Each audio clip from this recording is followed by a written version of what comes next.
Welcome, everyone. Hello, I'm Laura Newman. I'm Batavia's City Administrator, and I'd like to thank everyone for joining us tonight for the virtual open house meeting. The Batavia Park District and the City of Batavia have hired Hitchcock Design Group to assist us with creating a master plan for the Batavia corridor of the Fox River. It's intended to enhance the recreational function, river ecology, cultural importance, and stewardship of Batavia's most valuable resources for future generations. Our purpose this evening is to present you with 5 concepts that have been developed for dam removal and their effects on the depot pond. This meeting is being recorded. Following Hitchcock's presentation, we will try to take as many questions as time allows. Questions that we cannot get to tonight, we will answer in a document that will be posted on the project website. At the end of their presentation, Hitchcock Design Group will tell you how you can participate in an online survey to share your preference for the future of the dam and depot pond. Next, I would like to introduce Allison Niamela, Executive Director of our wonderful Batavia Park District. Allison? Thank you for the warm welcome, Laura. I really appreciate it. Well, as Laura mentioned tonight, we're looking forward to Hitchcock Design Group presenting the various options for water impoundment or non-impoundment regarding the dam and depot pond. As you listen to tonight's presentation, please keep in mind the value proposition that the various options bring to the residents of Batavia. You will have an opportunity to prioritize the various concepts by ranking them number 1 through 5. The impetus behind the Fox River Corridor study is to make the Fox River more accessible, provide the community more recreational opportunities, and to turn our downtown into an important part of our community. And without further ado, it's my great pleasure to introduce to you the 2 presenters tonight of Hitchcock Design Group.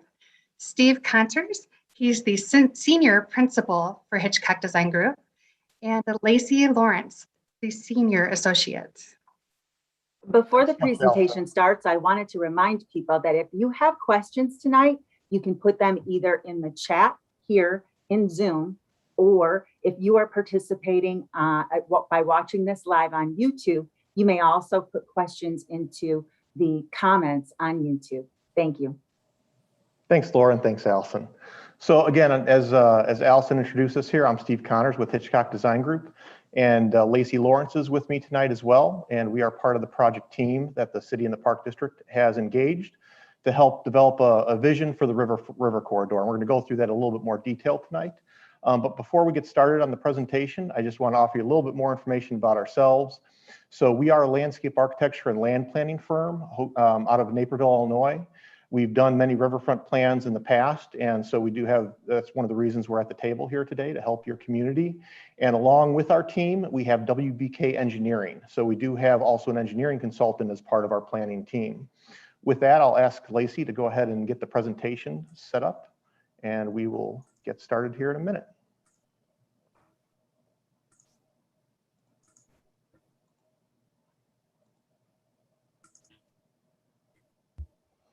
Okay, so again, thank you for joining tonight.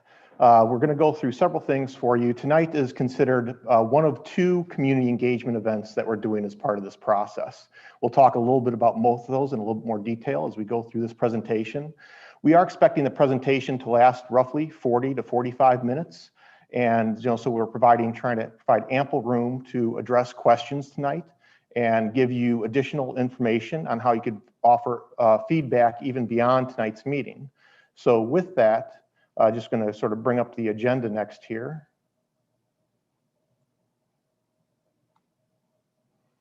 So we'll go over the purpose of the project itself so that everybody kind of understands, why is the city and the Park District going through the process of doing a river corridor plan, and specifically how tonight's meeting fits in with that planning process, along with a little bit of a focus on why we're talking specifically tonight about the dam and the depot pond area as far as and what its role plays in the overall corridor process. We'll give you a little bit of background about the project, why it's really sort of coming around at this time of the year. We'll, as Laura had mentioned, we'll go through several concepts with you. I do want to emphasize these concepts are very preliminary in nature. The intent is to, at this point in time, make sure that we're getting ample feedback, not just from both the park board and the city council, as well as city and park district staff, but also the community. So we'll be taking this feedback that we get through this process and bringing it back to both the park district and the city to make sure that they have the community feedback and input to utilize in helping give the planning team further direction on how to advance the project. As mentioned, we'll be giving you a little bit more information tonight on how you could provide additional feedback through this process, and then we'll make some time to answer questions for you as well. So a little bit about the purpose between this. So one, it is a partnership, obviously, between both the city and the park district. And so the intent, while we will be focusing much of our conversation tonight on the dam and the depot pond, the real vision of this is to provide a master plan and a vision for the 2-mile stretch of river that goes through the entire community of Batavia. And that will sort of act as a guide for both the park district and the city to understand how can they continue to protect this natural resource, enhance it, and provide the most value for this to the community with what you have as such a unique element, you know, being along the Fox River here. We talked about the fact that not only are we looking to see how can you protect and enhance the ecological character and quality of the river corridor, but also how can you continue to provide the value for recreation, value to the community, and sort of cultural value that it provides back to your community as well.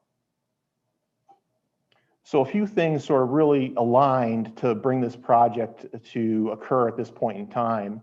One, the city of Batavia has been in communications with the Illinois Department of Natural Resources, and they have a program where they do fund removal of dams for several reasons. The DNR's objectives, which align with some of the cities and the park district's objectives, are to continue to improve safety along the riverway, improve the health and the ecology, as well as where they can improve both fish passage and boat passage. And so the DNR does offer some funding opportunities specifically for the removal of the dam. And we'll talk about that in a little bit more detail through the presentation. And then beyond that, the Park District had recently finished their comprehensive master plan where they were looking at the entire district-wide facilities, parks, recreation opportunities that they have, which is now going to be their guide for the next 5 years. And as part of that process, one of the high priorities that came out was to take a further study of the riverfront and understand how they can continue to protect its recreational value and enhance that value back to the community as well. So with these two things aligning, it really made for an opportune time for the city and the Park District to work together in looking at this river corridor plan. So as we mentioned, there's going to be a few different things that this focuses on. River connections is definitely going to be one of those. Understanding, there's currently people have access to the river now. How can we protect that access and improve that access from a standpoint of, just what it provides for value in the downtown, what it provides for economic value, as well as recreational opportunities. Looking at those recreation activities along the river, both in the river and alongside the river, many of the parks and public open space that exist today, how those are utilized, how they can be maintained and enhanced, as well as, of course, looking at the ecology of the riverfront, understanding how can the health of the river be improved.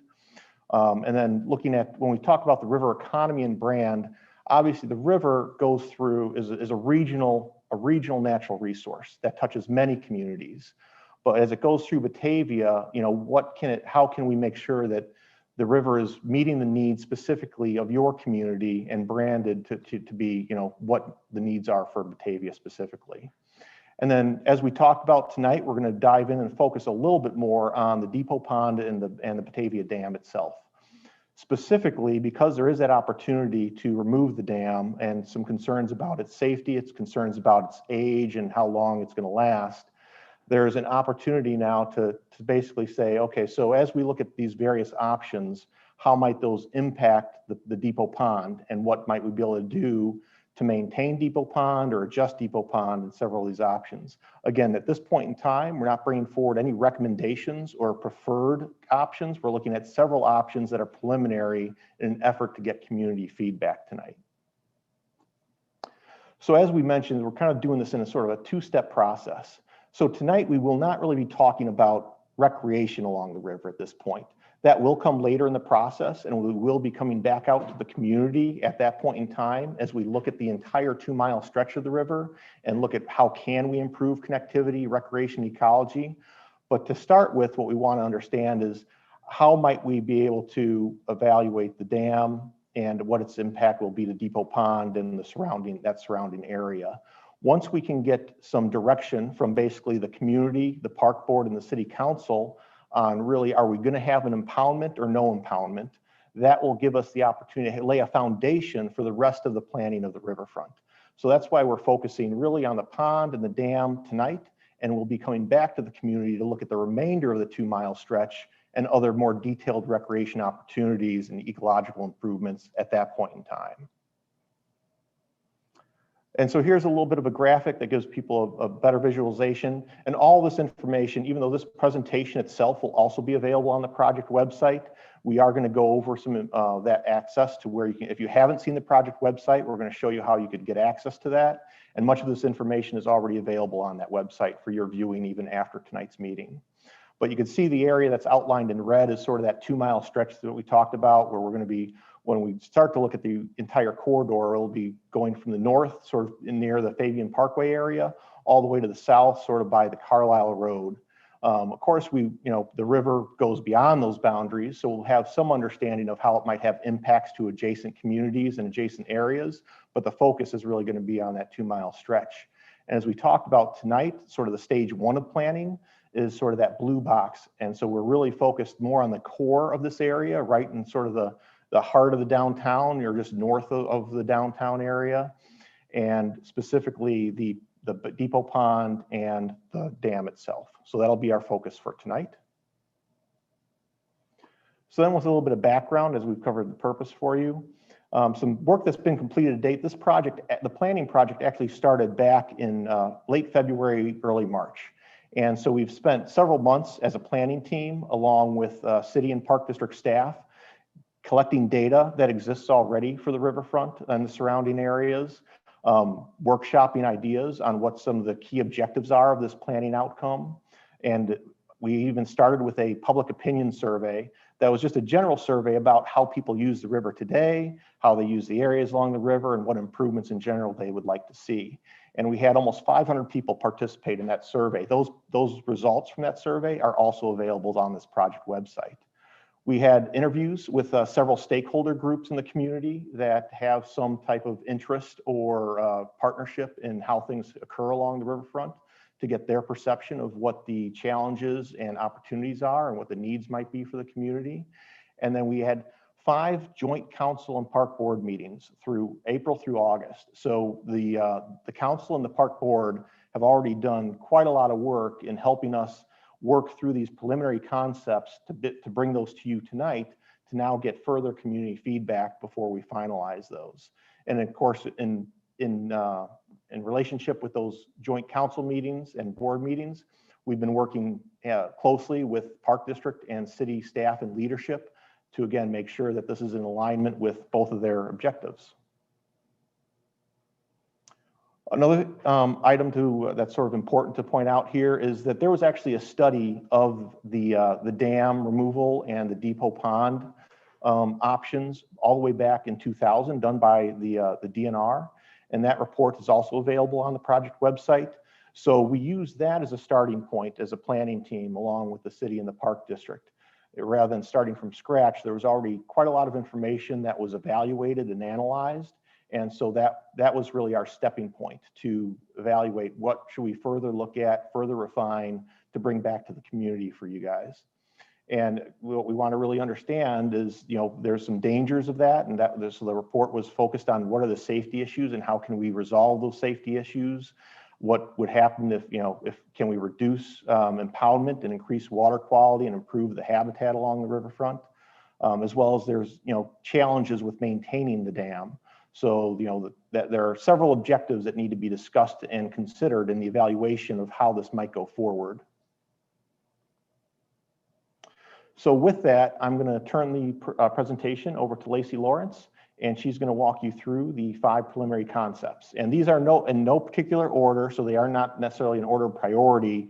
they more have a loose connection back with the options that were originally represented out of that 2000 study.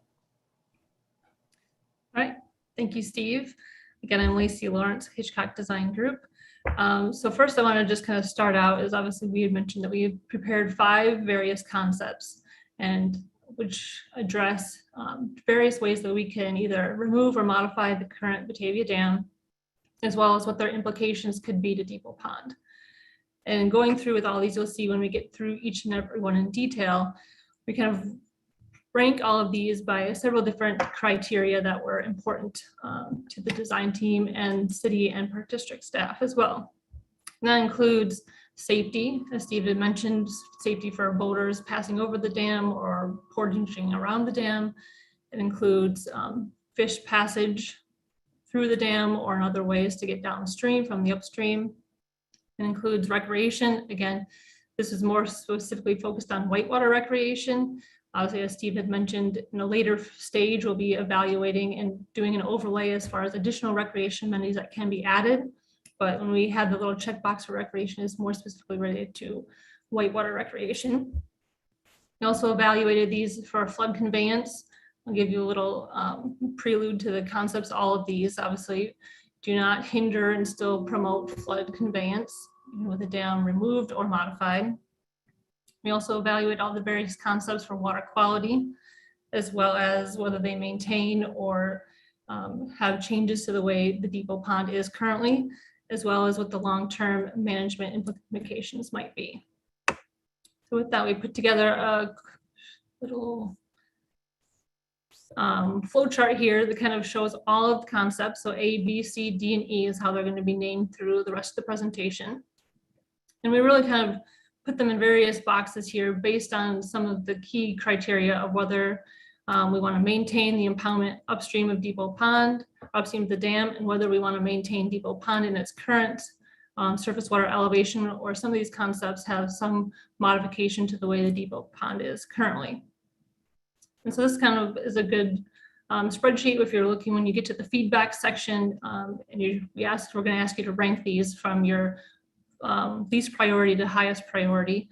And so this might be helpful to those to quickly understand kind of the key takeaway home from each of these concepts. So if you're looking to maintain the upper impoundment, you would look to concept B and E. If you're looking to return the river to a free-flowing river channel, as well as maintaining Depot Pond, you would look to concept A. Or if you're looking for a free-flowing river channel, but might have different implications to Depot Pond, you might consider options C and D. So we'll go into each of these in more detail as well. So first we have concept A. And so this concept specifically includes full removal of the existing dam, as you can see right here. In doing so, the surface water elevation of the river drops approximately 6 feet. Again, since we are in schematic design at this point, we don't have all the completed hydrologic analysis, topographic survey, et cetera, in order to be able to fully predict the ramifications of the surface water upstream of the dam and where that might end. So for just right now, what we have is kind of what's been discussed in the alternatives report, and we're saying approximately a 6-foot drop in elevation because that is the current height of the dam right now. So once the dam gets removed, upstream of the dam, surface water elevation will lower. And in this concept, in order to maintain the Depot Pond in its current surface water elevation, requires construction of an earthen berm kind of from the north end of the Riverwalk kind of to the mainland. So this then hydrologically separates Depot Pond from the main river channel. So it's no longer being fed by surface water into the Depot Pond. So this has positives and negatives. One positive would be if it's not connected to the main river channel, it will have less need to continue to dredge because the sediment coming downstream will not migrate into Depot Pond now that it's not in line with the channel. One of the other consequences of having it separated is that it doesn't have surface water fed year round. And so in order to maintain the current elevation, it might require some routine pumping of water to maintain the current elevation as it is today. And so as I talked about earlier, some of these metrics that I was talking about before, we've kind of checked all the boxes So I didn't check recreation because it's not providing a whitewater course amenity through the channel, but obviously when we go through and do the planning for the additional recreation amenities from Fabian down to Carlisle, obviously there will be some recreation amenities for every concept. So that summarizes kind of concept A, and then this last paragraph I'll go through is kind of a general idea of cost. And so for this concept, when we include construction contingencies, obviously this project will be bid sometime in the future. It's not in today's dollars, so we are accounting for some amount of contingencies for the time that we might be constructing the project, as well as we're only in schematic at this point, and so we need those additional surveys and modeling to happen for us to fully be able to quantify what the cost might be for some of these options. It also includes engineering fees for design and permitting. And so that total for concept A is approximately $4,387,700. This also assumes that the removal of the dam is in a partnership with Idnr, so that they would cover all costs associated with the removal of the dam, removal and restoration of the area just around the dam. And then in addition to costs for construction, we also estimated some amount of long-term maintenance costs. And for this option particularly, specifically pumping for the depot pond to maintain the surface water elevation. So this includes installation of some of the pumping mechanisms, plus the annual cost would be for maintaining the pumps, plus the power to the pump, as well as native area restoration and management upstream of the dam. And so that is approximated to be $95,000 annually. Again, as I stated before, this cost is not all inclusive. It doesn't include modifications to current infrastructure that might need to happen based on these improvements, and it doesn't account for any future improvements that we might put along the corridor. And in some concepts, if we are maintaining some amount of a dam, it doesn't include the annual maintenance, monitoring, insurance for those concepts.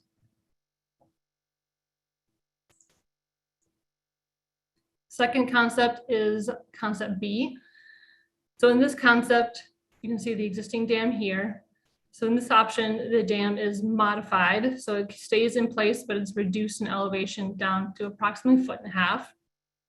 And we create a series of steps all the way from the north end of Duck Pond all the way to the existing dam location now.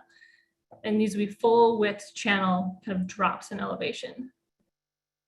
And so essentially we're putting in a new impoundment at the north end of Duck Island. And in doing so, this maintains the impoundment upstream of this dam. And in this concept specifically, unlike the last concept, it remains connected to the main channel of the river. So therefore, since it's naturally fed, surface water fed from the river, we don't require routine pumping of the pond to maintain the surface water elevation. But it does mean, obviously, we will continue to get sediment through Depot Pond and will require the same kind of amount of dredging and frequency that happens currently. And so in order to make these incremental drops in surface water elevation, we do need to install like an earthen berm from the north end of the Riverwalk up to Duck Island. And so with these drops, there's also going to be kind of a low flow channel through the center. So in doing so, it reduces obviously the safety concern for boat passage because the dam is modified. It's not a 6-foot drop, it's more of an incremental drop, and there's a low flow channel through the center, which allows paddlers to navigate safely. It is beneficial to fish and mussel passages because we do have that low flow channel that can also be used by fish and mussels. It does kind of create that recreation amenity as it is kind of a whitewater interest course. It's not to the degree where you would consider it a whitewater course, but it does provide some interest for paddlers to traverse through these rock weirs. And obviously the water quality box on this one is not checked because it does continue to maintain the impoundment upstream of the dam. And so therefore we still have, sediment deposits through the impoundment. It still has the variable temperatures because it is maintaining that impoundment. So therefore that box we didn't check on this concept. And it also does maintain Depot Pond in its current configuration. So all in, this estimate for construction, contingencies, and engineering is approximately $13,445,300. Again, it assumes the removal of the dam is in partnership with Idnr. And then we did do an estimate for the annual maintenance. And this one, since we does not require routine pumping, that's not in this number, but it does include some amount of management and maintaining the native areas adjacent to the river, which would be approximately $60,000. And so the other option to note is, since this concept, we are putting back a new dam, which essentially is this north one here.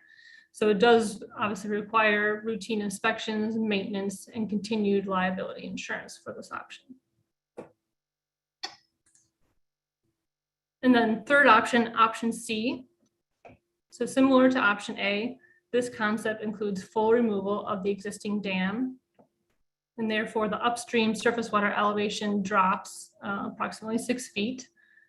And so in this concept, in order to maintain some footprint of open water within Depot Pond, and we are proposing that the north end of Depot Pond gets dredged or excavated in order to maintain the current depth that Depot Pond is currently. Just the surface water elevation of the pond will drop 6 feet from where it is now.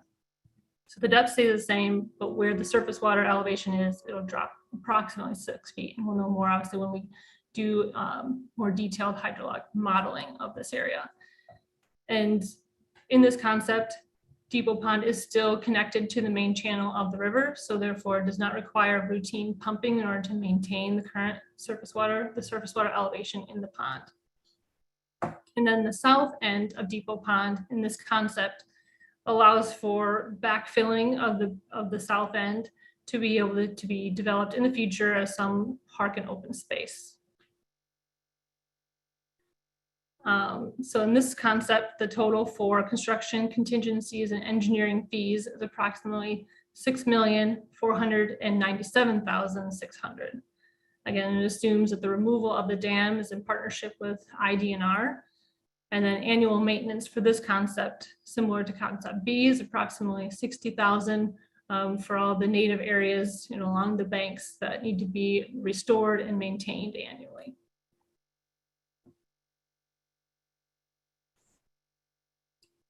And then we move to concept D. So in this concept, similar to some of the other concepts, includes full removal of the existing dam. And so therefore upstream of the dam, surface water elevation will drop approximately 6 feet. So in this concept, contrary to some of the other concepts, this one does not maintain any surface water, open surface water within Depot Pond. In this concept, the north end of Depot Pond gets restored with native plantings, could have some additional recreation in here, passive, but most of this area would be kind of floodplain native restoration area. And similar to the last concept, the south end of Depot Pond could be backfilled and used for future park development or improvements. So this total cost approximately for construction contingencies and engineering fees is approximately $4,212,800. Again, it assumes the removal of the dam is in partnership with Illinois Department of Natural Resources. And then the annual maintenance costs estimated for this concept is approximately $75,000. And the reason for the extra increase is kind of this north end of Depot Pond in order to maintain this additional area of native open space. And the last concept is concept E. And so this concept is actually kind of more modeled after what the Yorkville Dam and Whitewater Course is like. And so in this option, this is where the current dam is here. So the current dam gets modified to become a step dam. And so in this case, the step dam, it is safer in the way that it's designed. So it kind of removes the boil kind of downstream of the dam. So it becomes safer in the event something happens where you end up passing over the dam. But it also bifurcates the channel in order to create a bypass channel, kind of along the east edge of the bank. And so similar to concept B, we're having a series of drops kind of from the north end, which is about 6 feet, kind of the same elevation as the dam is now, and has incremental drops. So you get downstream of the dam where you're back to the same surface water elevation it is now. In this concept though, unlike concept B, the drops are shorter, you know, closer together. So in this case, though, it might be closer to like a moderate whitewater course, unlike the other ones. It started way up here at the north end of Depot Pond. So obviously it's a shorter run. It does require some significant infrastructure with concrete walls, riprap, etc., in order to create this concept. But in doing so, we are maintaining the impoundment upstream of the dam. And so therefore Depot Pond remains connected to the main channel of the river. And so therefore maintains its current surface water elevation and doesn't need to rely on routine pumping to maintain that elevation. And since we are keeping a version of the dam, it does require routine maintenance, inspections, and liability insurance. So all in, the estimate for this concept, similar to B, is approximately $13,139,200. And again, it assumes that the modification of the current dam to become a step dam is in partnership with Idnr, as well as any restoration around the area as part of the modification. And then with this concept, the annual maintenance is actually quite low because it doesn't require significant modification to what's out there currently. And so the estimate is approximately $50,000 for any native vegetation areas that we might have in and around this specific area here.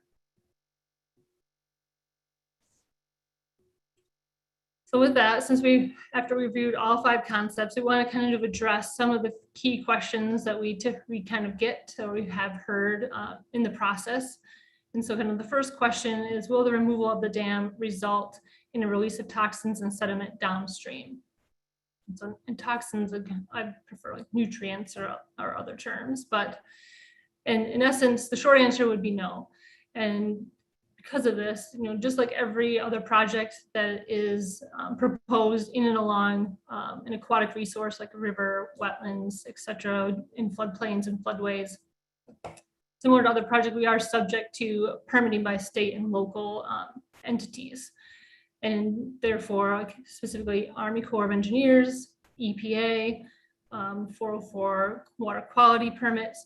So once they review and comment on the project, we will be in conformance with all those requirements that we can't release sediment downstream without, prior treatment of the water, etc. So this will be just like every other project along the river. It will be permitted and it will be reviewed by federal and state agencies to ensure that this doesn't happen. Question 2, will the removal of the dam result in a decrease of the surface water elevation upstream? And so we reviewed these kind of with each of the concepts. Some obviously maintain the impoundment of the dam and upstream. So therefore, we do not anticipate, significant decrease in the surface water elevation. Obviously, each concept, whichever one decides to move forward with Idnr, will be doing some more in-depth modeling of the situation that will happen with the concept. But in some of them, we will maintain the impoundment. We predict that there'll be, that it would remain about the same as it is now. And in some concepts where the dam is removed or modified, in those concepts, it is likely that there'll be some change in the surface water elevation, but currently to the extent, we don't know the extent of that currently. And then question 3, will there be an additional cost for modification to existing infrastructure or proposed improvements? And so that would be likely. Obviously, we'll know more about this when we get into the second stage of planning. Once we kind of start overlaying proposed or modification to existing infrastructure, we'll have a better gauge of what this cost would be, but that's not included in the cost that I just referenced for each of those concepts. All right, so now we get to the fun part, which is soliciting your feedback. So we have a project website, I'll go to number 2, that has a bunch of information about the project. It has a narrative, it has areas for you to take the survey. It has available resources for you to read, as well as a schedule. So that link is right here. So it's a Hitchcock Design Group /Batavia Fox River Corridor. You will also find a link to the project website on the City of Batavia's website, so you can access it through here as well. You can get to the project website, and from there you can also get to the survey. So the survey is on SurveyMonkey, Batavia River Corridor, and it's available right now through October 1st. So what you need to do is click on that link, or this is the project website. You can click on survey, or even in the announcement section that's been updated where it has a link kind of here in the announcement section for you to click on that. And that will take you to the survey. And this is what the survey welcome page looks like. So it just has a brief kind of discussion, everything we kind of covered today, what the objectives are of the project. And then it leads you into all the concepts. So everything that we showed you today, the plans, kind of the brief narrative of all the concepts will be here on the website for you to review and look over, as well as the recording of today's presentation will be on our website as well. So if you need to reference this presentation, feel free to go back and listen before making your selection. And so once you scroll all the way down after all the concepts, you'll get to question number 1, which is please rank them from your most favorite, so the most points, 5, for your least favorite 1. And so you can either select them here, or you can just use your mouse and grab them and move them up and around to rank them from least favorite to most favorite. And then we also provide a section for you to provide additional feedback on the concept. So this is kind of an open comment box. And then the last page, once you hit next on this page, there just will be an option for you to leave your email address if you wish to stay in touch and be notified of future community events related to this project. And then last kind of brings me to the schedule. So again, the survey is open now through October 1st. If you aren't able to attend this meeting today, we also have another opportunity. It's more of an open house forum. So it's at Pegbon Center on September 25th from 9 a.m. to 10:30. So we'll be there with the concept boards. It's more of a drop-in at any time during this to review the boards, provide your feedback, get your questions answered. And then kind of part of the schedule after this wraps up, the community engagement section will kind of begin visioning. We said the recreation improvements for the entire 2-mile stretch of the river corridor, as well as once a decision or preference has been made on which of the concepts are more priority, the relationship to dam and Depot Pond will begin preliminary engineering and modeling for the preferred concept in partnership with Idnr. And then there'll also be additional community meetings once we start doing the recreation planning. And so we'll have a schedule up on the project website up to date when those are determined. So with that, I'll turn it over to Steve in case he has any closing comments before we turn over to questions. Yeah, just a few things. So obviously we'll try to get through as many questions that we can address tonight. There may be some questions that we'll need to get back to those on. And so if there's questions we're unable to address tonight, we will get back with the planning team to get those answers and work through with the city and the park district to get those answers posted back onto the project website. And as Lacey mentioned, we'll have the upcoming meeting also on the 25th where we can try to address questions as well. So definitely community engagement and input is a very important part of the process. And so we're very pleased to see that many people have made the time to participate tonight and listen to the information.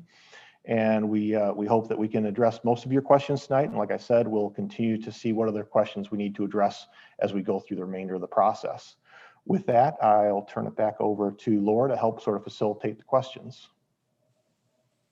Thank you, Steve. We have lots of questions coming in, and I'm sure that I'm not sure that we're going to be able to get to them all, but as you say, we are going to make sure that we post answers to all of the questions that we receive in a document that will be available on the project website. We're going to there are some questions that relate to one another. And so one of the questions that seems to be coming up a lot is if the dam is removed, how that will affect river flow and how it will affect communities that are both upstream and downstream from our dam. And can you just address some of those concerns and where in the project, those things will be studied?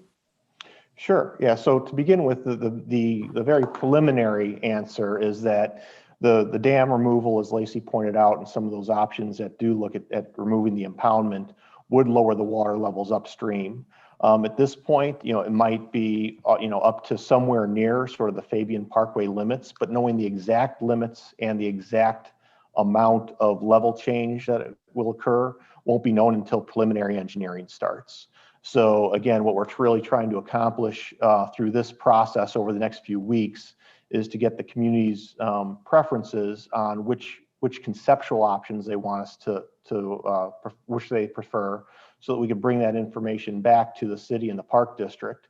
And then once we're able to really narrow down a preferred conceptual solution, then we can begin more detailed engineering to better understand the hydraulics, both upstream and downstream. Downstream with dam removal, basically the river elevation would remain the same. Obviously, as the river fluctuates as it does today with high levels and low levels, it will continue to fluctuate going forward without the dam, with high levels and low levels, with different annual precipitation rates and elements like that. So, Great. Someone asked what portion of earlier engineering studies aren't reliable at this point. I think intending to say, how much are you relying upon those former engineering studies in the development of the current alternatives? So there was quite a lot of resources and investment in that process, even though it was 20 years ago. So we are really using it as a stepping point. So we're the options that you saw tonight are all some variation of what was studied back in before. I think there might be one, and Lacey, correct me if I'm wrong, but I think the final option that looks at what is, when Lacey sort of referenced the Yorkville model, that one is probably a little bit of more of a variation than maybe what you might have seen studied in the past. But otherwise, they're more or less all variations of what was already studied. So we are trying to rely significantly on that data and that report. Great. And someone asked if, Lacey, would you be able to put a link to the survey in the chat session here? Yeah, I can do that. Thank you very much. I'm sharing a screen, so I might be able to do that towards the end. Great. Okay. In concept B, is it expected that the water would always flow over the 6-foot dam? It would be the same scenario as you have today, with any improvements that are done.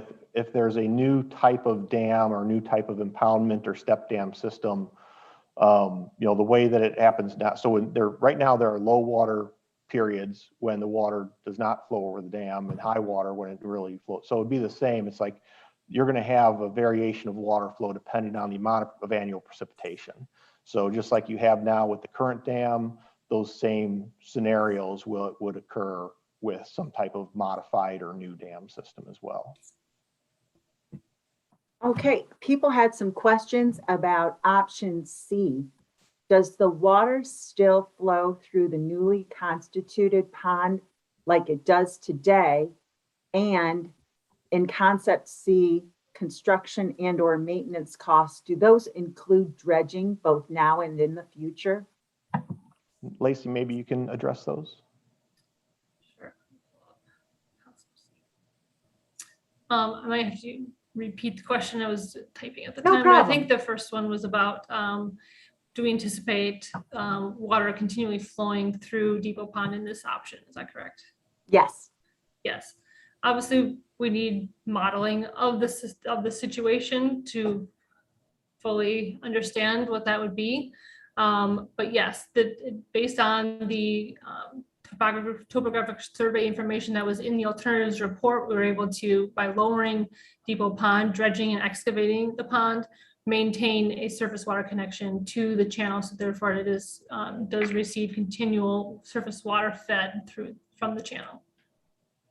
And then you had a second question to that, correct? Yes, have the construction and or maintenance costs included dredging both now and in the future for concept C? It does not include dredging and maintenance of that. So you have Depot Pond currently that requires some amount of maintenance and dredging annually. And so this would be no different than that scenario. And so that, therefore, in this concept, we did not include those costs in the 60,000 here.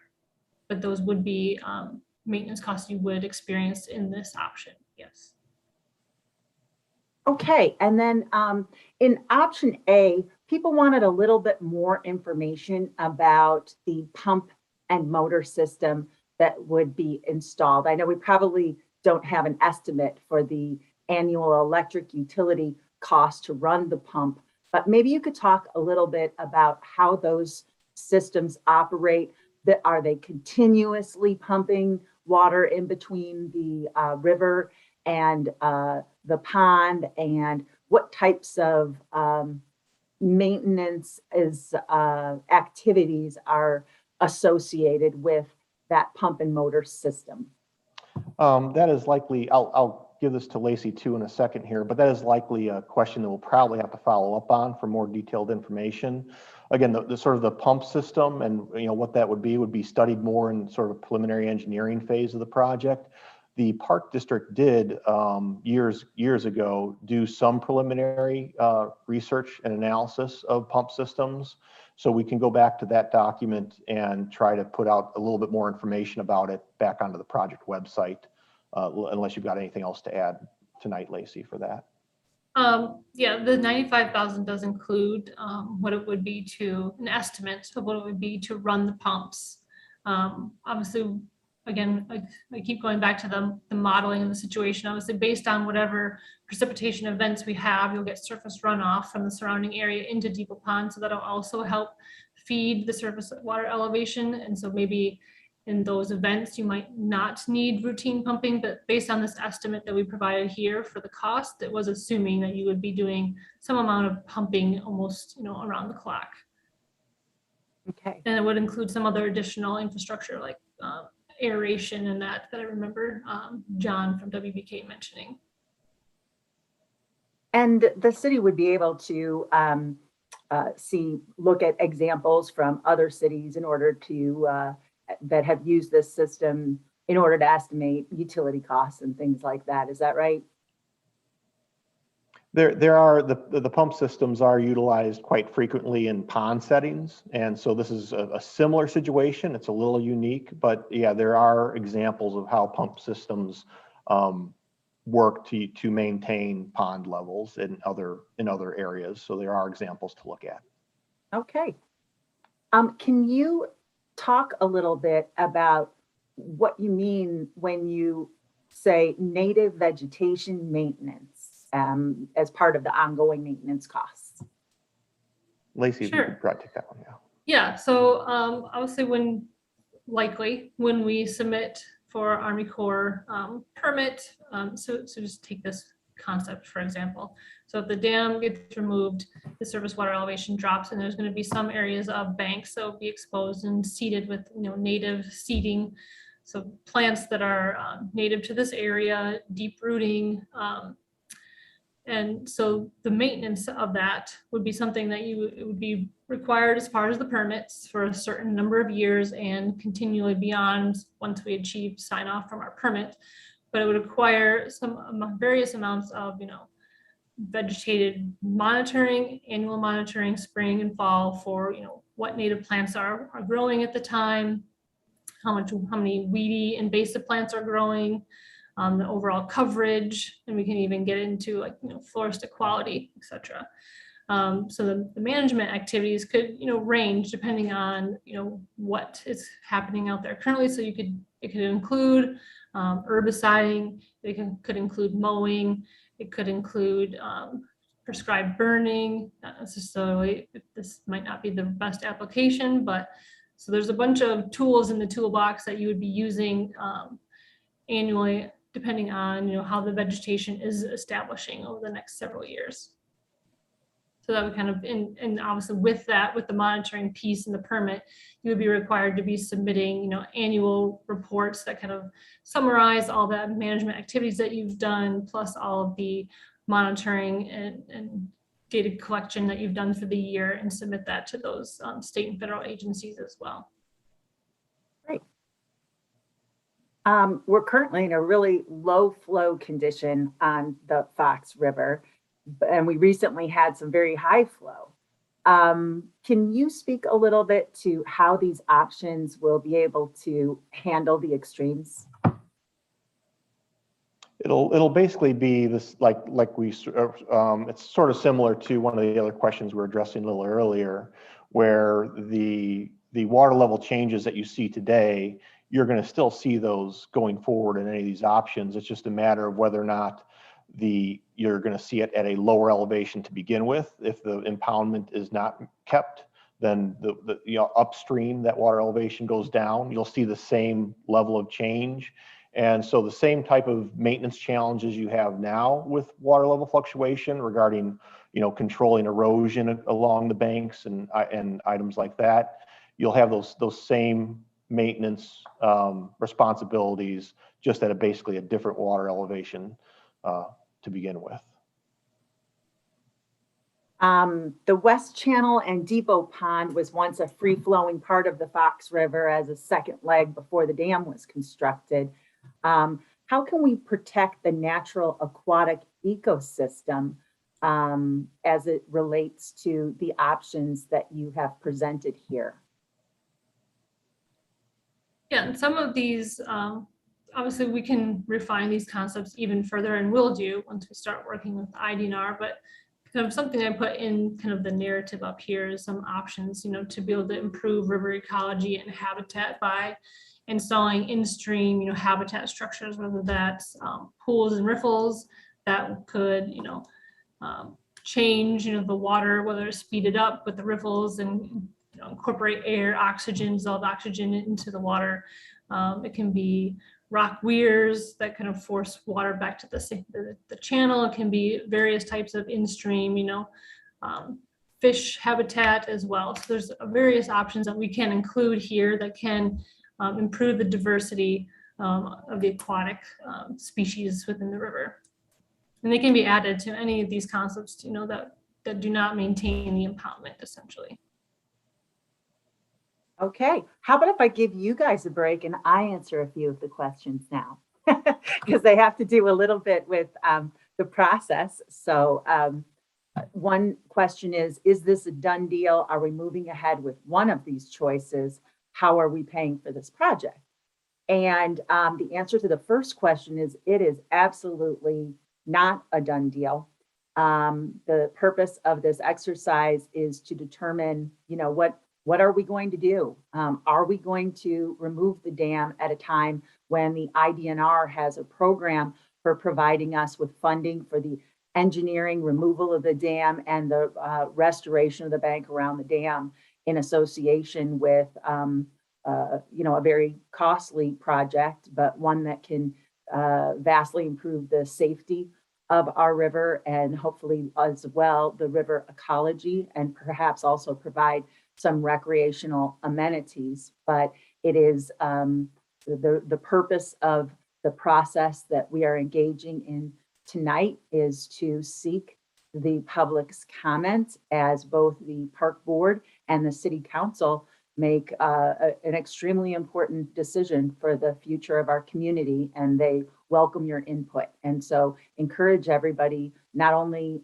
for you to fill out the survey that Lacey talked about and that we have the link to here, but share that information with your friends and invite them to also respond to the survey. The more responses that we can possibly get from the public to gauge what people's preferences are, the better. I know the city council has told me, get this out in as many different venues as possible in order that people know that they have an opportunity to provide their commentary as they work toward selecting one of these options to move forward. And then how we are paying for this project is another thing that needs to be decided. So there are options for instance, Idnr to partner with them. And as long as we're doing the project in concert with them and according to the regulations that they have set, we will have an opportunity to access that funding. But then beyond that, it's a matter of how the city and the park district are going to pay for the options that are selected, and whether that is done by a bond issuance or whether it's done by savings in order to do the project in the future. So we welcome people to participate in those discussions too. Anytime we have discussions like that, those are done at public meetings of both the city council and the park district. I think that someone asked when was the first time that the park board and the city council discussed this. And that information, I can't recall the very first date, but I know that each one of the meetings, there is a recording of each one of the meetings that is on the project website. If you go to the tab that's called schedule, it will show you every single meeting that has happened in the past, a recording of that meeting, and then also any meetings that are scheduled in the future. Of course, the one that's scheduled in the future right now is the live meeting that is to be held on September 25th from 9 a.m. to 10:30 a.m. or as long as needed to answer questions. That live meeting will be at the Peg Bond Center out here right by the band shell.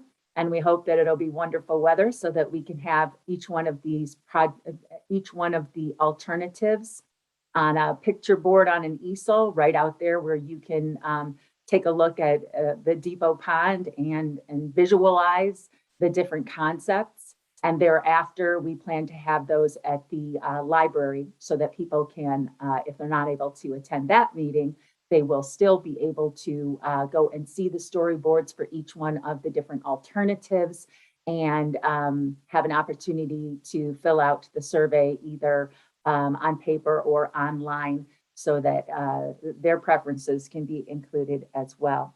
Someone asked how many people attended this presentation. There are 138 online attendees. There are 26 people who are watching on YouTube, when we hope that many more people will watch the recorded version of this presentation to learn all they can before they fill out our survey. There is a question, will this project end up as a referendum? There has not been an intention expressed by either the park board or city council at this point to have this be subject to a referendum. We're hoping to collect as much public commentary so that the city council and park board can use that to gauge what preferences are. And what is the estimated time of completion of this project?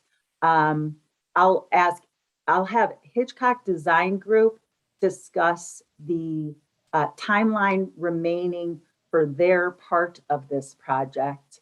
And then I will follow that up with, when will a particular element of that plan occur?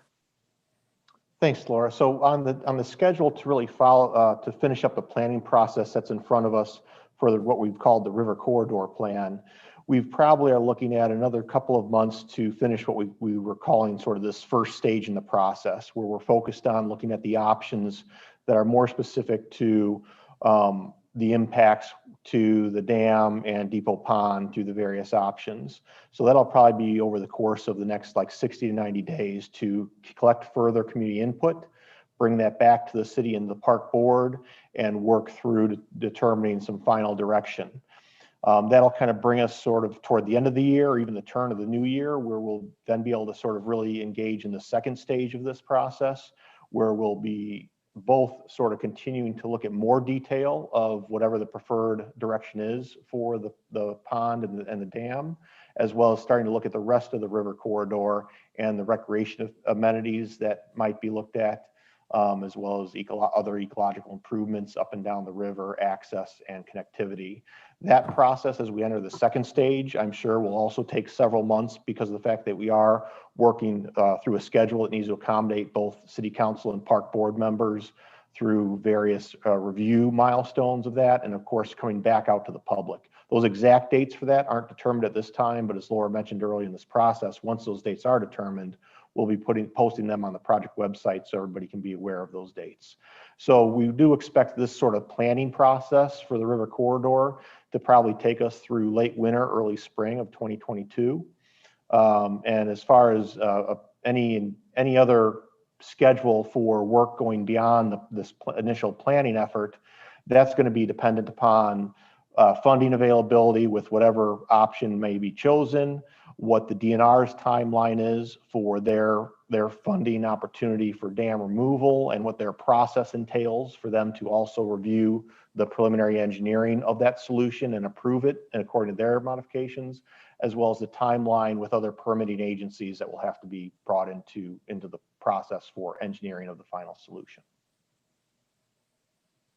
And so when will the projects get built, is dependent upon looking at the full plan of things that are planned to be accomplished, prioritization, and the funding mechanisms that are associated with that are a future discussion by the City Council and Park Board.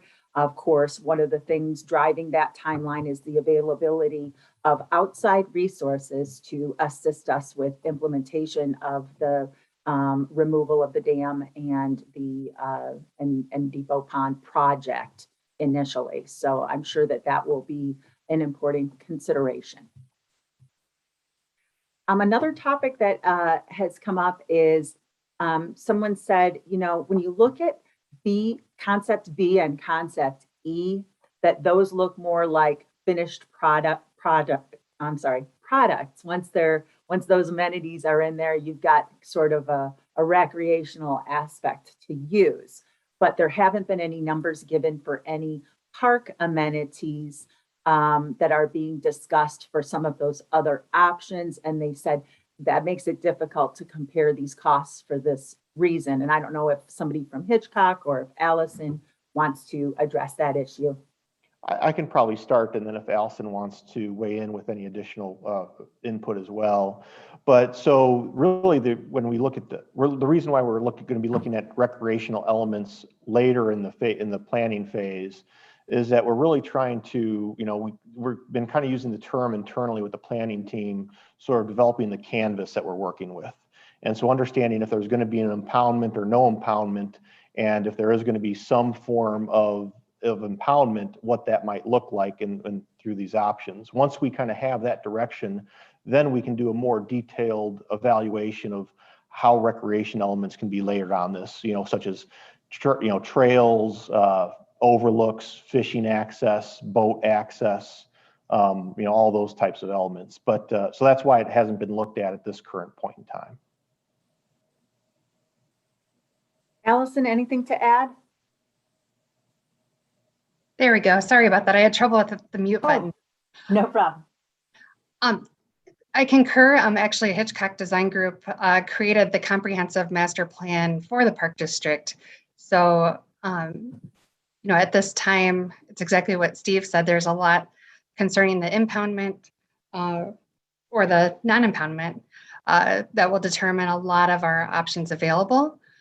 We are very interested in designing the entire Fox River corridor, down to Clark Island, as well as up to Laurelwood Park. So we want to look at the vision for the entire corridor, and not so much just the Depot Pond area. So this is just one step of many that we are going to be considering moving forward. Thank you. This is a great question that came in. Please discuss the necessity of fixing the dam. Why is it important to do something? Is it all safety considerations, or are there other drivers? I can say from the city's perspective, safety is a huge driver for us. I know it doesn't look like much now because of the dry conditions, but very recently we had a life-saving issue on that dam where a pontoon boat became wedged at the top of it, and the people who were on the boat ended up in the water. In fact, one of the occupants of the boat, because of the boil, slid right underneath the pontoon boat and popped up about 30 feet later, where a firefighter and a police officer had to jump in the water to her rescue, and all three of them were at risk of life. It's a situation that we never want to see repeated, and it is the primary reason why Idnr has sought the removal of the low-head dams up and down the Fox River. In fact, I believe that the Yorkville Dam, that there were 16 deaths at the Yorkville Dam, which prompted it to be the first of the low-head dams to begin to be removed. So from the city's perspective, really safety has a lot to do with it. But the other is that the failing east side of the dam, there is a huge gap between the shoreline and the dam itself. And behind that is one of the deepest areas of our stretch of the Fox River. And so an enormous amount of water is pulled to that point, which sort of exacerbates the erosion of that particular fissure and makes the dam less effective, which drains more water out of the depot pond. But what we worry about is that the dam would fail in a moment. And it's not so much that we are worried that that would create a flooding incident downstream. We're more worried about the fact that then the depot pond would be drained and we wouldn't have a plan in place for what we want that to look like next. So that's exactly what has prompted us in this moment to engage in this discussion as a community, as well as the availability of the funding from Idnr to assist us with a solution to the problem. Anybody else want to chime in on that response? I would just add to that, Laura, sort of some other specific to why the DNR is offering this funding and some objectives that they have that again do align with some of the objectives that we've discussed at the level with the city and the park district. Beyond safety are sort of water quality, health, that being able to eliminate or modify or adjust the impoundment can improve water quality, health, as well as improve fish passage and habitat, and as well as possibly create some improved boat passage, which doesn't exist with the current dam. So there are some other objectives, of course, that the DNR are looking at that do align with some of the city and park district objectives as well. Okay, and someone asked, will the input of Kane County Forest Preserve be solicited as some of the concepts will impact lands north of Fabian Parkway? And I can report that we have indeed met with the Kane County Forest Preserve to show them the concepts that have been presented here today, and that there is a commitment to stay in close contact with them as the project progresses. Someone says that it would be helpful if the follow-up decision process as a timeline shows public review points. Hitchcock, could you just talk to opportunities that the public will have in the future that, this isn't a one-time solicitation of public comments, that there will be other points in the process in the future where people will have an opportunity to participate in the public discussion. Right. Well, for beginners, it's the other meeting that we've already pointed out that'll be happening on September 25th. So where we'll be going over the same information. So we won't be doing any other advancement of the concepts until we both get feedback through the survey that is now out there, as well as any feedback that we obtain at that meeting on the 25th. At that point in time, as we did mention, that we'd be taking then that feedback to another joint city council and park board meeting. And so those are other opportunities. Those will be, those meetings, once those dates are determined, will be posted on the website. And so whenever we have a joint meeting, those are opportunities for the public to attend those meetings as well and see what information is being discussed and how the project is advancing. Every time we have a joint council meeting, that information is then posted onto the project website. So people that were not maybe able to attend those meetings can always go back and see what information was presented at that point in time. And then once we go into the second stage of the planning that looks at the remainder of the river corridor, we'll have a similar process where there'll be obviously some also joint council and park board meetings to be reviewing preliminary analysis and planning for that 2-mile stretch, and then as well as additional community meetings for that. The schedule has not been determined for that, but we will try our best, obviously, to get, once the schedule is determined, to get that out with plenty of time in advance of those actual meeting dates, so people are, aren't getting surprised by those meetings. Thank you. Someone asked, can you avoid the pumping system by dredging the pond deep enough so that you get the fall turnover? That's probably an item that we would need to look at in a little bit more detail with our engineer to understand, without doing more engineering, what kind of what that might be. So we can get back to that question after this meeting. Okay. In option A, with the pumping system, does that also need an aeration system to keep it clean?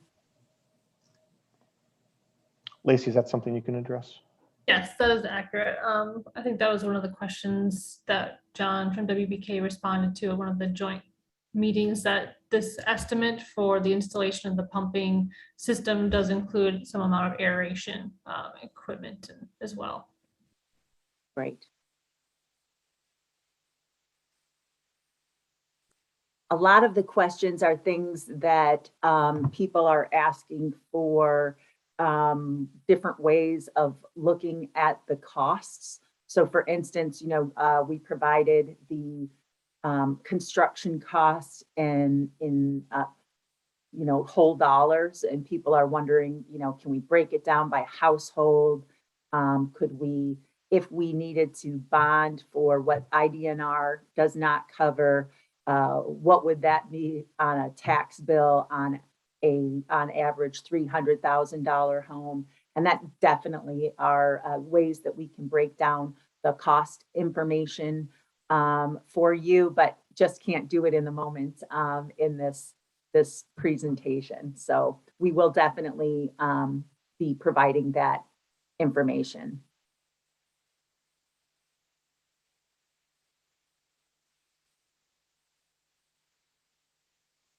And as I mentioned, a recording of this presentation will be on the project website.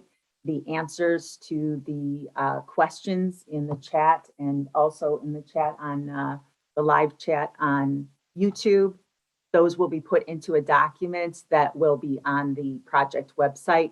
And you can find that under resources. Some of you might be interested in looking back at the report that was done back in 2000. That's also on the project website under resources.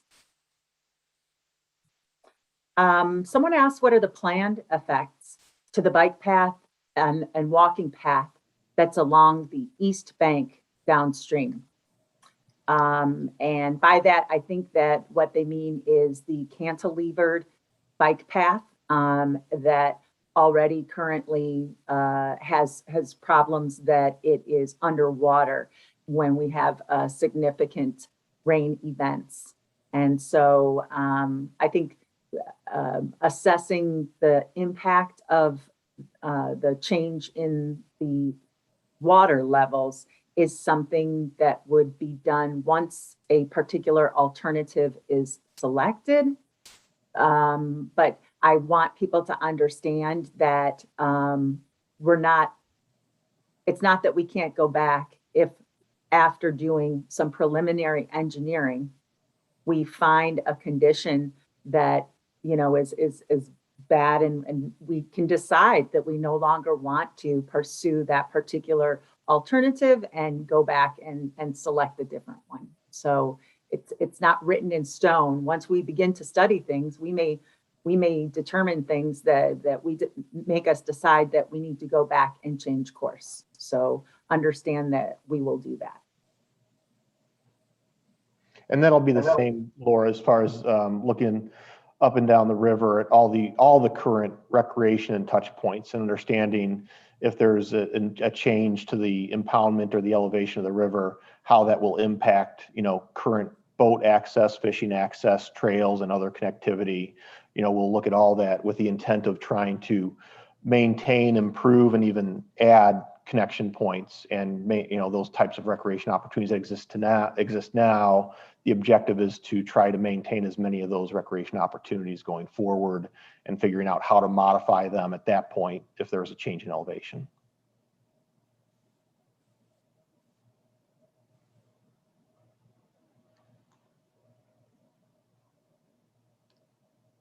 Okay, I'm just scrolling through.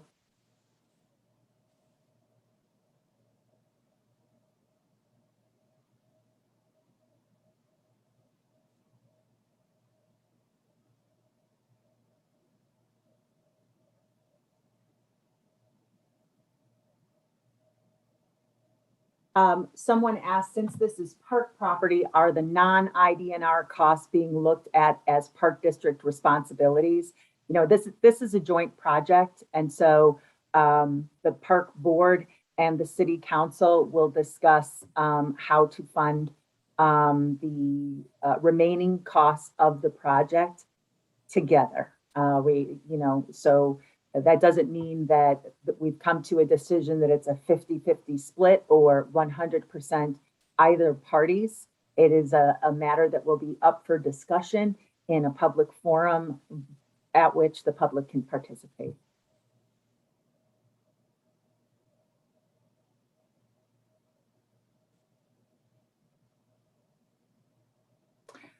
Someone asked if there's an email address that can be used to send more detailed comments to the alternatives. You can feel free to send those emails to me. My email address is lnewman@cityofbatavia.net. And while someone else is answering a question in the future, I will try to type that into the chat message. And I'd be happy to share those comments with the city council, and also with Allison to share with her park board. And in addition to that, Laura, for people that are going online for the survey, beyond ranking the concepts, there's also an area that you could put in your open comments at the end of the survey as well. Great. Thank you, Steve.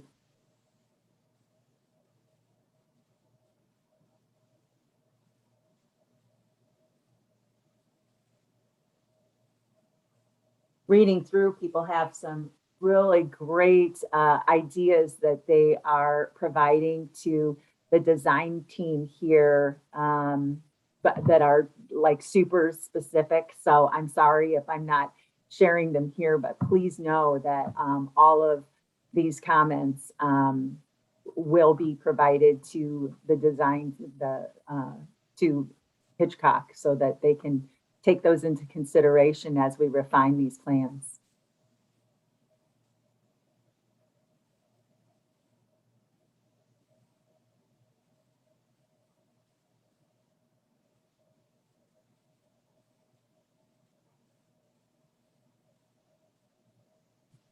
And Laura, while you're scrolling through still, I think I did see another question that may have been partially addressed, but I'll just go ahead and provide some additional information here. There was a question about if the DNR is contributing any funds to the engineering.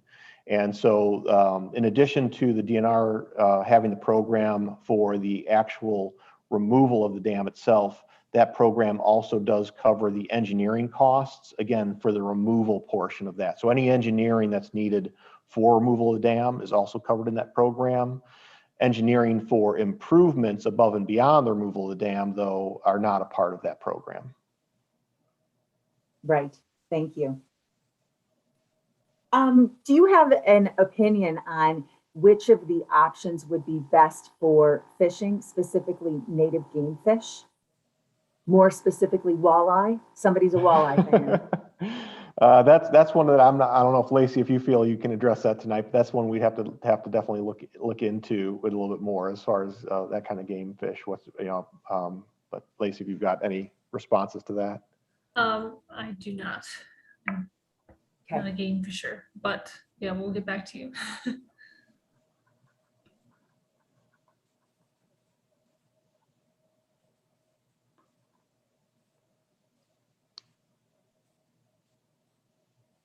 Some folks note, be very careful filling out the survey. Don't be confused that number one means it's your number one.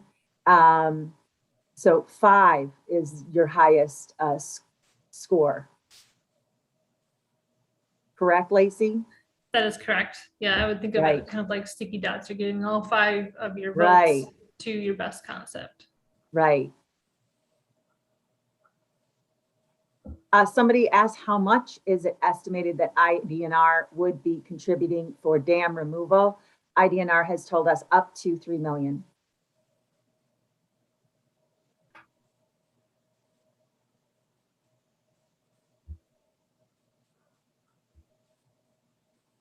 Someone asked, once the survey is completed, when will the results be shared? I think that it took maybe a couple of weeks with the last survey just to put together everything in the presentation, and we presented it to the 2 boards and then posted it right after the meeting. Is that right? Correct.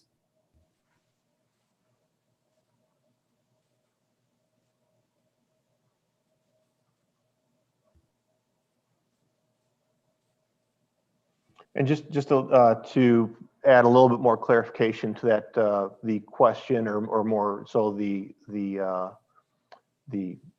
sounded like someone else was trying to help provide some direction or clarification on how the survey should be done. So when you do go to the survey, the initial instructions at the beginning of the survey do mention there that, as you're ranking them, each concept, 1 is least preferred to 5 most preferred. So there is some clarification in that initial narrative that does try to explain what Lacey just clarified. Yeah, but at the top before you see the concepts, and again, it reminds you, once you get to that question, 5 is most, 1 is least.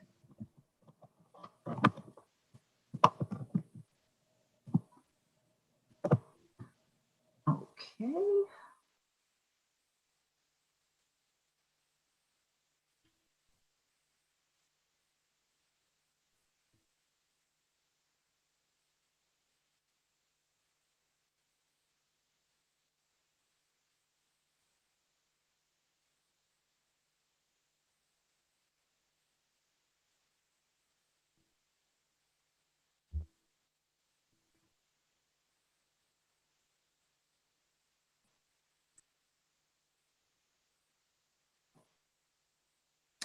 The estimated cost numbers, does that include Idnr contributions in the dam removal, or do they include only the extra costs to be incurred by Batavia? And they say by Batavia and King County Forest Preserve. I want to clarify, by Batavia and Batavia Park District. And so, yeah, Lacey, you backed out the Idnr funding. What we're looking at is the remaining cost needed to complete that concept. That is accurate, yes. The estimates provided were just the improvements above and beyond what Idnr would cover as far as restoration and removal of the various concepts. Okay.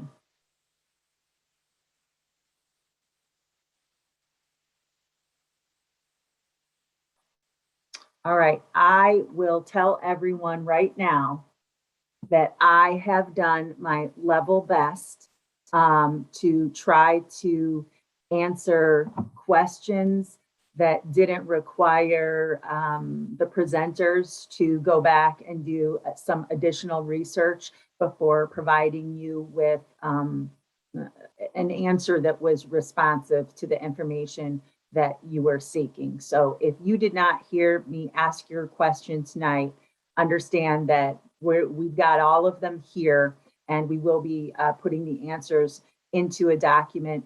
If what you wrote was a comment or an opinion, those will be shared both with the consultants as well as with all the elected officials. And so at this point, oh, I have a couple of new messages coming in.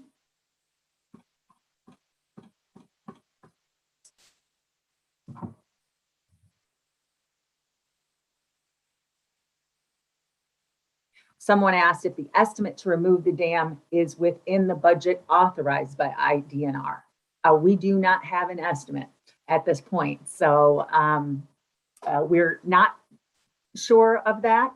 Idnr, we have had several meetings with them, and they felt that this was a project, if we, the dam removal and shorebank restoration, they felt comfortable that that was a project that fit within that $3 million budget.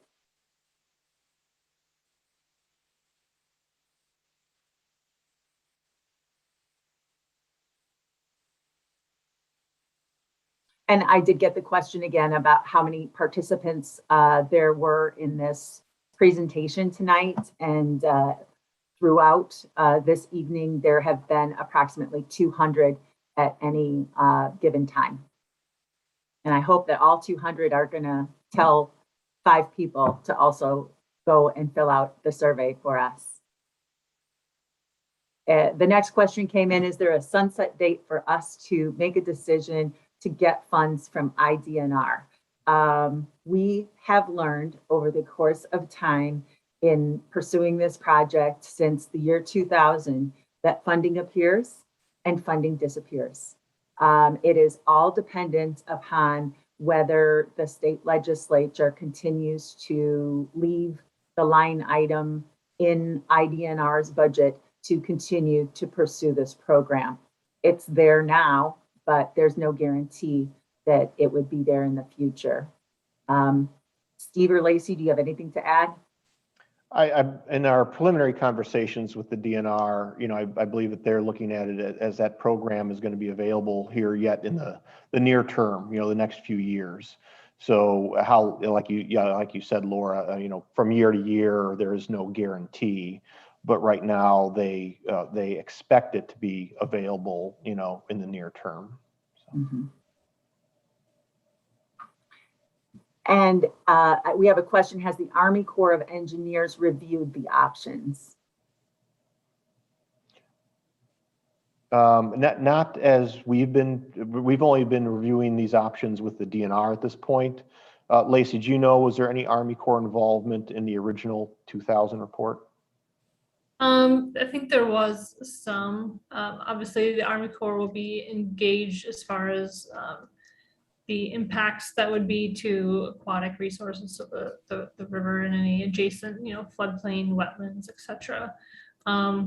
They typically don't, they would just regulate what those impacts and mitigation would be, essentially, is what their role in the project is. But at this point, no, we haven't, for this phase, coordinated with them, but obviously Idnr works with them quite heavily on all of these dam removal projects. And so I think they would be also a good gauge when reviewing these concepts, like we have shown them all of them, that they would have provided any, if we were going in the wrong direction in regards to Army Corps permit, that they would have been able to share some of those concerns at that time. Okay, at this point, I will do a final call for any remaining questions that you might have. If you could type those in. Someone asked, when will a decision be made on the options? The We intend to leave the survey open until October 1st. We expect to be bringing that back to the both boards, the City Council and the Park Board, for a presentation of the results of the survey and any other comments and opinions that have been received from the public throughout that process. And then we'll engage in that next step of deciding which one of those options we will pursue. To echo Laura's sentiments, we really want to encourage everyone to take part of the survey. So please, forward the link to your neighbors, your family, your friends that live here in Batavia. We want to get as much information as possible, and we will be as transparent as possible and post it through the Park District website, through the City of Batavia website, as well as the Hitchcock website.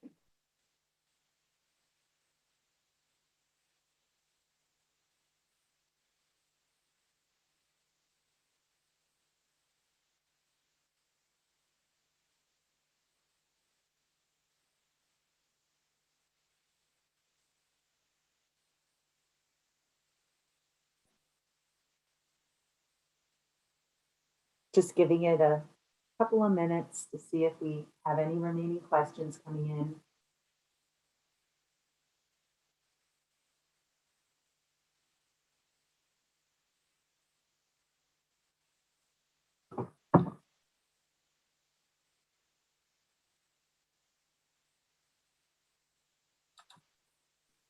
Thank you for everyone in attendance tonight. We really appreciate your interest in the project.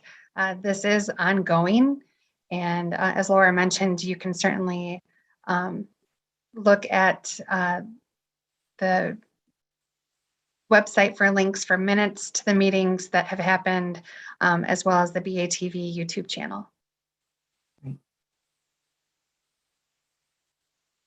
And then maybe just one last, clarification about the meeting on the 25th.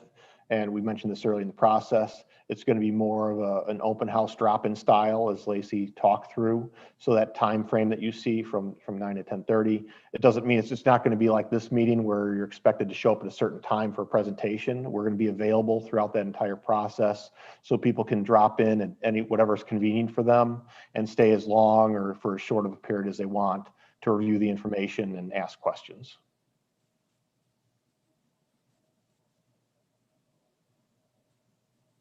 Someone is asking if the cost per household will be communicated, and yes, I had said I can't do it on the fly tonight, but we had someone else ask what the cost per household would be. We'll do it on the basis of an average of $300,000 home, so that you can adjust that according to your own home value, since it will likely be, if it is being paid for through property taxes, that will be the best way of you estimating what will be the impact to your particular household.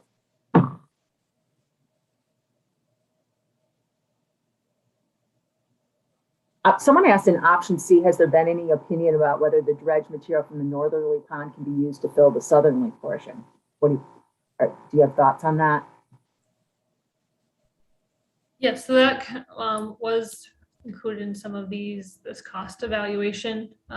Just given the nature of the material that's likely in Depot Pond, obviously there hasn't been detailed geotechnical or bathymetrics of the current pond to know what the material is, but just knowing rivers and off-stream ponds like this, the material is likely to not be very suitable for backfilling the south end, especially if we're looking to do any type of improvements that would need like structural foundations or footings.